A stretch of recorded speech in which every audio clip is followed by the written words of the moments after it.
Bienvenue sur notre chaîne Chrétien 43. Notre leçon aujourd'hui parlera sur les conséquences du péché et la puissance du pardon. Frères et sœurs et amis, vous qui écoutez ce message, il y a une vérité que notre génération refuse d'entendre, mais qui reste pourtant immuable. Le péché a ses conséquences.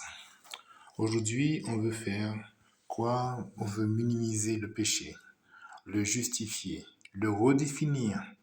Mais Dieu, lui, ne change pas. Et la parole de Dieu est claire. C'est qu'un homme aura semé, il le moissonnera aussi, selon Galates chapitre 6, verset 7. On ne joue pas avec le péché sans en subir les effets. Mais en même temps, et c'est là la bonne nouvelle, Dieu a prévu un moyen réel d'effacer le péché.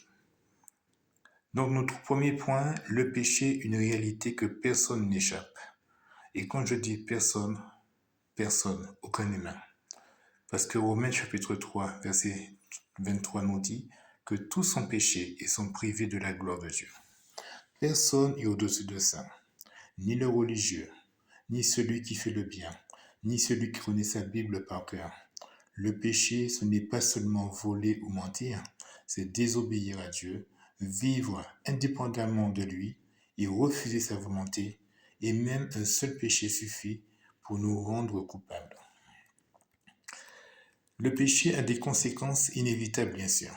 Depuis le commencement, Dieu avertit dans Genèse chapitre 2 et chapitre 3, où Dieu nous dit « Le jour où tu mangeras, tu mourras ». Adam et Ève ont désobéi et nous voyons les conséquences sans tomber. Première conséquence, la séparation avec Dieu. Vos péchés mettent une séparation entre vous et votre Dieu. Isaïe 59, verset 2. Voilà le vrai drame. Ce n'est pas seulement la faute, c'est la rupture avec Dieu. Deuxième conséquence, la souffrance est entrée dans le monde.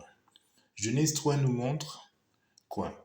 Depuis le péché d'Adam et d'Ève, que nous avons des douleurs, la fatigue, les conflits, les désordres et toutes sortes de maux, et le monde que nous voyons aujourd'hui est marqué par cela. Et soyons honnêtes, combien de souffrances aujourd'hui viennent directement de mauvais choix? Troisième conséquence, le péché enchaîne. Quiconque se livre au péché est esclave du péché. Jean 8, verset 34. Le péché promet la liberté, mais il rend captif. Addiction, habitude, pensée impure, colère, mensonge, violence. Et l'homme dit, j'arrête quand je veux. Pas du tout. Il n'y arrivera pas.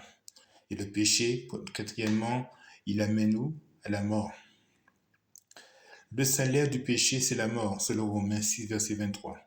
Pas seulement la mort physique, mais aussi une mort spirituelle.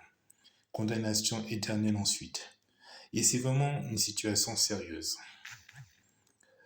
Quel est le message pour l'Église? Il faut être clair. Un chrétien ne peut pas vivre dans le péché comme avant. Allons-nous demeurer dans le péché? Loin de là, selon Romains 6, 1 à 2. La grâce n'est pas une permission de pécher. Attention, à trois dangers. Premièrement, s'habituer au péché.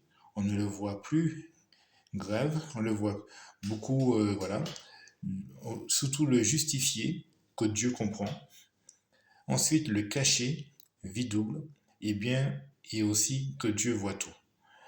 L'appel de Dieu, c'est à la sainteté. Soyez saints, car je suis saint, selon 1 Pierre chapitre 1, verset 16. Ce n'est pas optionnel. Le message pour les non-croyants, le message biblique n'est pas « faites de votre mieux », n'est pas non plus mais c'est plutôt « repentez-vous ». Le vrai message, c'est « repentez-vous ». Dieu ordonne à tous les hommes de se repentir, selon Actes chapitre 17, verset 30. Pourquoi? Parce que personne ne peut se sauver lui-même. La bonne nouvelle, Dieu offre le pardon. Et là, on arrive au cœur. Dieu prouve son amour. Christ est mort pour nous, selon Romains chapitre 5, verset 8 et Jean 3, verset 16. Jésus a porté nos fautes, notre condamnation, notre jugement sur la croix. Donc, comment les péchés sont effacés? Ce point est très crucial, il faut être biblique. Déjà, premièrement, par le sang de Jésus. Le sang de Jésus nous purifie de tout péché, selon 1 Jean, versets 1 à 7. Sans le sang, il n'y a pas de pardon. Deuxièmement, nous avons la foi, justifiée par la foi, selon Romains chapitre 5, verset 1. Mais la vraie foi agit, elle n'est pas inactive. Nous avons la repentance après. Troisième point. Repentez-vous pour que vos péchés soient effacés, selon Acte 3, verset 19. Excusez-moi. La repentance, c'est un changement réel. Et ensuite, nous voyons par le baptême.